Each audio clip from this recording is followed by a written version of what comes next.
دوسرے خطبے میں ایک گزارش آپ سے کرنی ہے، ایک اچھی چیز، ایک مفید چیز کے بارے میں فقط آپ کو بتاؤں گا، وقت بھی کم ہے۔ آپ نے دیکھا قرآن مجید کی جو میں نے آیات آپ کے سامنے بیان کی، اور پھر اس کے ذیل میں اہل بیت اطہار کی امام کی روایت آپ کی خدمت میں عرض کی، جس کے اندر خود رسول اللہ کی روایت بھی شامل تھی۔ اور آپ اگر غور کریں ان آیات پر تو پھر آپ دیکھیں گے کہ کس طرح ایک آیت کو اہل بیت اطہار رسول اللہ اس کی تفسیر کرتے ہیں سمجھانے کے لیے۔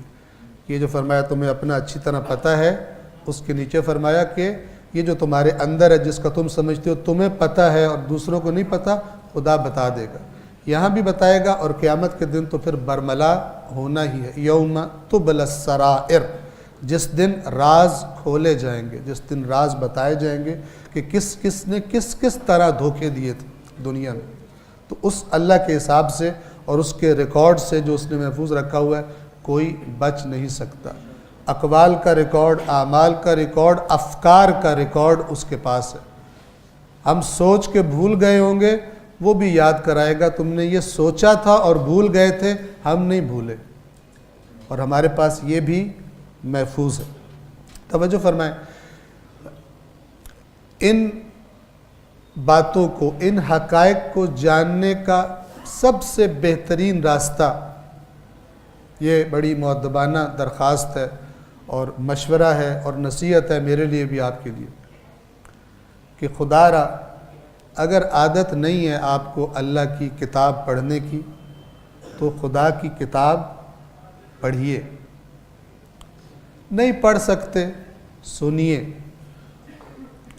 سب سے خوبصورت طریقہ یہ ہے کہ انسان، توجہ فرمائیے گا، قرآن پڑھنے کا سب سے اچھا طریقہ وہ کیا ہے کہ آپ قرآن پڑھیں۔ سب سے پہلے جو قرآن کریم کا متن ہے، اپنا متن، حاشیے اور تفسیریں نہیں، ان کی باری آئے گی، لیکن سب سے پہلے اللہ کے ساتھ ڈائریکٹ ہو جائیں، اللہ کے ساتھ ڈائریکٹ ہو جائیں۔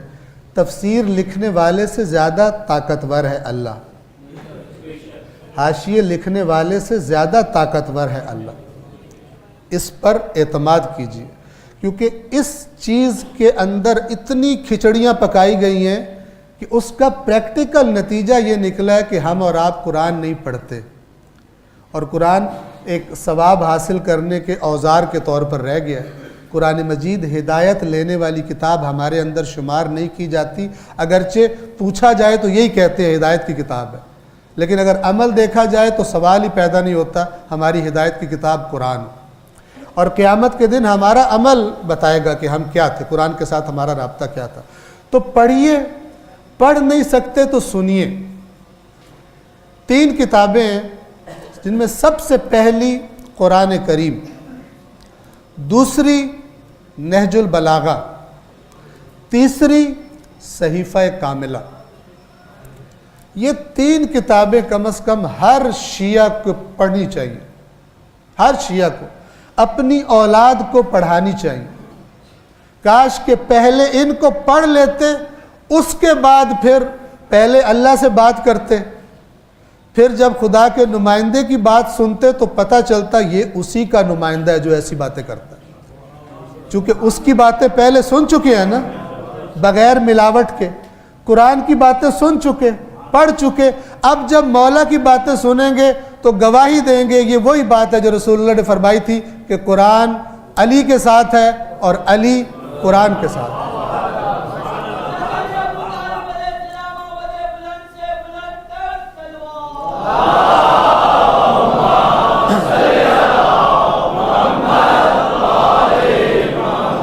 اور اگر یہ نہیں کیا ہوگا تو پھر اگر صرف لوگوں سے علی سنا ہوگا، مجھ سے سنا، زید سے سنا، بکر سے سنا، فلان سے سنا، سنتے رہے، قصیدوں میں مولا علی سنا، سروں میں مولا علی سنا، ٹھیک ہے، نہج البلاغہ سے خود مولا سے نہیں پوچھا کہ آپ اپنا تعارف کرائیں، اوروں سے کرتے رہے، تو قیامت کے دن مولا سوال کر سکتے ہیں نا کہ تو نے ادھر ادھر سے سنا، 1000 جگہ سے سنا، میرے اپنے بھی تو کلام موجود تھے، مجھے تو نے میرے کلام سے پہچاننے کی کوشش کیوں نہیں کی؟ قرآن نہج البلاغہ صحیفہ کاملہ. اس کے بعد پھر نیچے آئیں. ہم لوگ بتانے والے، ہم تو ان کی خاک پا بھی نہیں بنتے نا. جتنا بڑے سے بڑا ہو، بڑے سے بڑا عالم ہو، بہت نیچے ہیں جو انہوں نے باتیں کی ہیں ان سے. تو جب آپ نے خالص چیز کا ذائقہ چکھ لیا ہوگا، آپ کو پتہ ہوگا، تو پھر آپ ایکسپرٹ ہوں. جیسے اگر کوئی مثلا دودھ کو جانچنے پرکھنے کا ایکسپرٹ ہو نا، تو وہ کہتا ہے کہ میں تو دودھ کو دیکھ کے بتا دیتا ہوں اس میں کتنا پانی ڈالا ہوا. وہ ایک جملہ بولا جاتا ہے، میں تو اڑتی چڑیا کے پر گن لیتا ہوں. قرآن کریم وہ نور ہے کہ اگر انسان وہ نور خداوند عالم کہ اس نور سے اپنے اندر کو روشن کرے، تو پھر جو بھی کوئی غلط بات کرے گا یہ سنتے ساتھ ہی کہہ دے گا یہ تو وہ مزاج ہی نہیں کہ جو میں نے قرآن میں اللہ کا مزاج دیکھا ہے. یہ تو وہ مزاج ہی نہیں جو میں نے اللہ کے اس عظیم نمائندے مولا کائنات کا نہج البلاغہ میں دیکھا ہے. لیکن اگر یہ نہیں کریں گے تو پھر آپ خود ذمہ دار ہیں. اور ہم میں سے اکثر خود ہی ذمہ دار ہیں. ہم میں سے اکثر سنا سنایا دین لیتے ہیں. تو میں بات کو تمام کروں، یہ میں نے مقدمہ اس لیے باندھا کہ ہمارے مومنین کا ایک ادارہ ہے زاد راہ پروڈکشنز. آپ کو معلوم ہے بہت ساری مفید زیارات کی، حج کے بارے میں کتب انہوں نے چھاپی ہیں. ایک بہت ہی زبردست کام کیا، اور وہ آج کل کے دور کے مطابق ایک USB کی شکل میں پورا قرآن مجید، جسے آپ سن سکتے ہیں، اپنی گاڑی میں سن سکتے ہیں، گھر میں سن سکتے ہیں، آتے جاتے ہوئے. میں آپ کو عرض کروں، میرے پاس ایران میں گاڑی تھی، میرے مدرسے سے میرے گھر کا راستہ تقریباً 20 منٹ کا تھا. شہید مرتضیٰ مطہری کی تقریریں تھی بہت زیادہ، اور میں نے صرف مدرسے آتے جاتے بجائے یہ کہ کوئی اور چیز لگاؤں وہ میں لگا لیتا تھا. میں نے تقریباً ساری تقاریر شہید مرتضیٰ مطہری کی اس مدرسے اور گھر کے آنے جانے کے ٹائم میں سن لی تھی. آپ بھی گاڑی میں بیٹھتے ہیں، بچوں کو چھوڑنے جاتے ہوں گے یا سیر کے لیے جاتے ہوں گے، جدھر بھی لے کے جا رہے ہیں، بجائے یہ کہ کوئی ایسا کام اندر ایسی چیز لگائیں جس سے نہ اللہ راضی ہو، نہ اللہ کا رسول راضی ہو، نہ اہل بیت راضی ہوں، اور ہمیں پتہ ہے کہ وہ کن چیزوں سے ناراض ہوتے ہیں، پھر بھی ہم کر لیتے ہیں. تو یہ بہترین آلٹرنیٹ ہوگا کہ وہ USB ہے، ایک قرآن مجید کی ہے جس میں پورا قرآن آڈیو کی شکل میں ترجمہ بھی اور ویڈیو بھی آپ دیکھ سکتے ہیں. اسی طرح مولا کے جو خطبات کی کتاب ہے اور خطوط کی اور کلمات قصار کی نہج البلاغہ، وہ ساری کی ساری ایک دوسری USB میں، اور قیمت بھی ان کی اتنی ہے کہ اگر ویسے بھی آپ اس کیپیسٹی کی میموری کی USB لیں تو شاید وہ آپ کو مہنگی ملے گی. تو میری آپ کو مشورہ ہوگا، درخواست ہوگی کہ اپنی مصروف زندگیوں میں یہ بہترین کام آپ کر سکتے ہیں. دفتر آتے جاتے آپ اس کو کان میں لگا کر سنیں. بچوں کے ساتھ جا رہے ہیں، بیوی بچوں کے ساتھ، بجائے ادھر ادھر کی باتیں کرنے کے آپ کہیں ہم مثلا آپ کو پارک لے کے جا رہے ہیں یا سمندر پہ لے کے جا رہے ہیں، لیکن راستے میں ہم مولا کا خطبہ سنیں گے، راستے میں ہم مثلا اللہ تبارک و تعالیٰ کا کلام سنیں گے. آپ دیکھیے خداوند عالم کتنے آپ کے شعور اور بصیرت میں اضافہ کرتا ہے.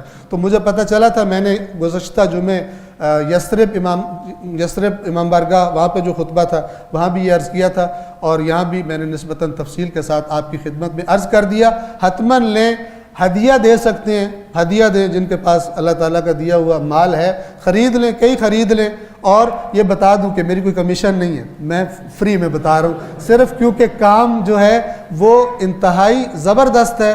اور آپ خود بھی خریدیے. جو ادھر ادھر کے ہدیے کرنے، قرآن مجید ہدیہ کیجئے. آپ دیکھیں گے اگر قیامت کے دن اس کو سن کر کوئی ایک بندہ بھی سیدھا ہو گیا تھا تو مولا کے رسول اللہ کے فرمان پہ بات کو ختم کرتا ہوں.